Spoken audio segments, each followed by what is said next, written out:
प्रतिभावंत अभिनेता, लेखक अनिल तोरणे, अभिवाचन दत्ता सरदेशमुख. प्रतिभावंत अभिनेता.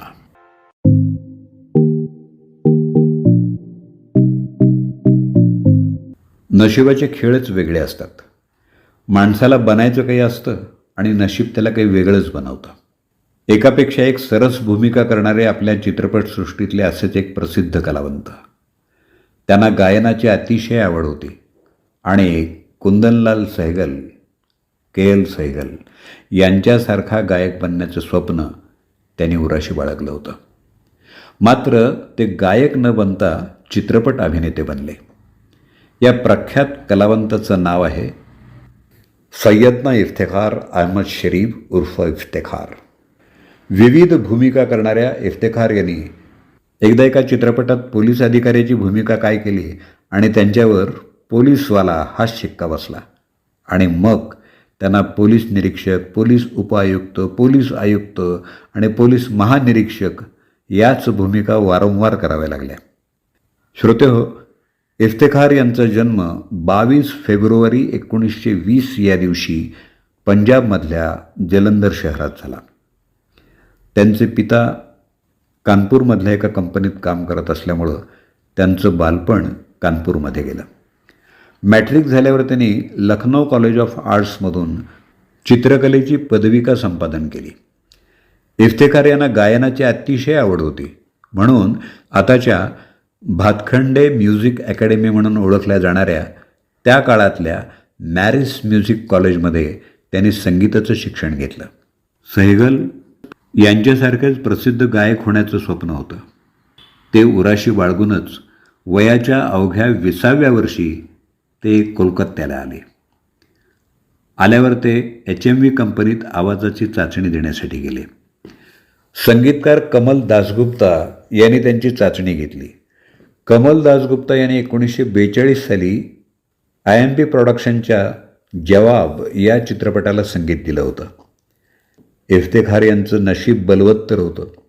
ते चाचणीत उत्तीर्ण झाले आणि HMVनं त्यांनी गायलेल्या 2 गीतांचा खाजगी अल्बम प्रसिद्ध केला. त्यानंतर इफ्तेखार कानपूरला परतले. काही काळानंतर त्यांना कोलकात्याच्या MP प्रोडक्शन कंपनीच्या वतीनं अभिनेता म्हणून नोकरी देऊ करण्यात आली. कंपनीचं पत्र त्यांच्या हातात पडलं तेव्हा कानपूरच्या मुलीशी त्यांचा विवाह ठरला होता. परंतु कोलकात्याला जाऊन चित्रपटात मिळणारं काम आधी पदरात पाडून घे असा सल्ला त्यांच्या मित्रांनी त्यांना दिला आणि त्याने तो शिरोधार्य मानला. कोलकात्यात नोकरी करत असताना त्यांच्याच इमारतीत राहणाऱ्या हन्ना जोझफ नावाच्या तरुणीवर त्यांचं प्रेम बसलं. कानपूरमधल्या मुलीशी ठरलेला विवाह इफ्तेखार यांनी रद्द केला आणि ते हन्नाशी विवाहबद्ध झाले. हन्नानं विवाहानंतर रेहाना अहमद असं आपलं नामकरण केलं. 1944 साली इफ्तेखार नायक असलेला तक्रार हा पहिला चित्रपट प्रदर्शित झाला. त्यात जमुना ही अभिनेत्री त्यांची नायिका होती. 1945मध्ये घर आणि राजलक्ष्मी हे 2 चित्रपट प्रदर्शित झाले. त्यात अनुक्रमे जमुना आणि काननदेवी त्यांच्या नायिका होत्या.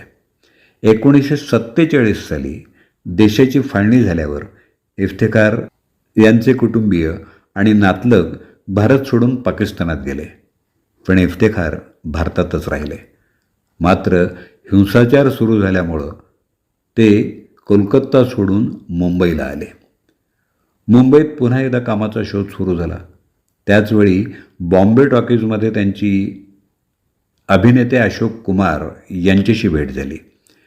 कोलकात्यात काननदेवी यांनी इफ्तेखार यांचा अशोक कुमार यांच्याशी परिचय करून दिला होता आणि अशोक कुमार ती भेट विसरले नव्हते.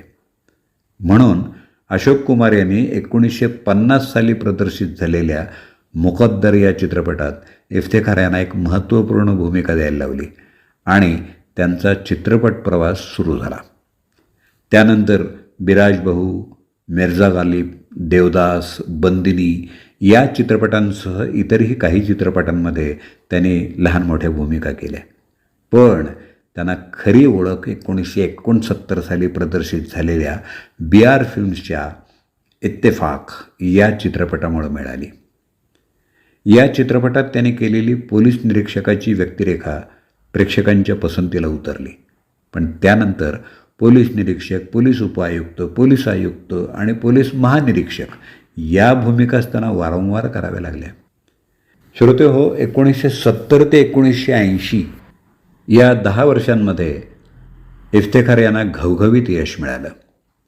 या काळात त्याने मेहबूब की मेहंदी, शर्मिली, हरे रामा हरे कृष्णा, गॅमलर, जंजीर, दीवार, शोले, कभी कभी, नूरी, त्रिशूल यासारख्या आर्थिकदृष्ट्या यशस्वी झालेल्या चित्रपटांमध्ये भूमिका केल्या. आपल्या 50 वर्षाच्या अभिनयाच्या कारकिर्दीत त्यांनी सुमारे 300 चित्रपटांमध्ये काम केलं. 1993 साली प्रदर्शित झालेला कालाकोट हा त्यांचा अखेरचा चित्रपट ठरला.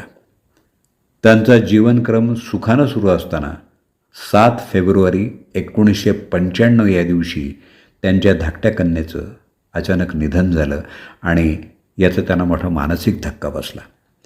अचानकपणे त्यांच्या रक्तातल्या साखरेचं प्रमाण वाढलं. सगळ्या प्रकारचे उपचार करूनही त्यांच्या प्रकृतीत सुधारणा झाली नाही.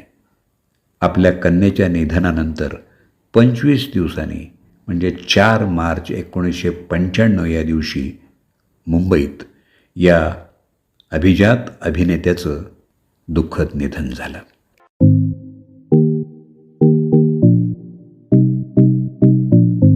प्रतिभावंत अभिनेता या लेखाचं वाचन आपण ऐकलं.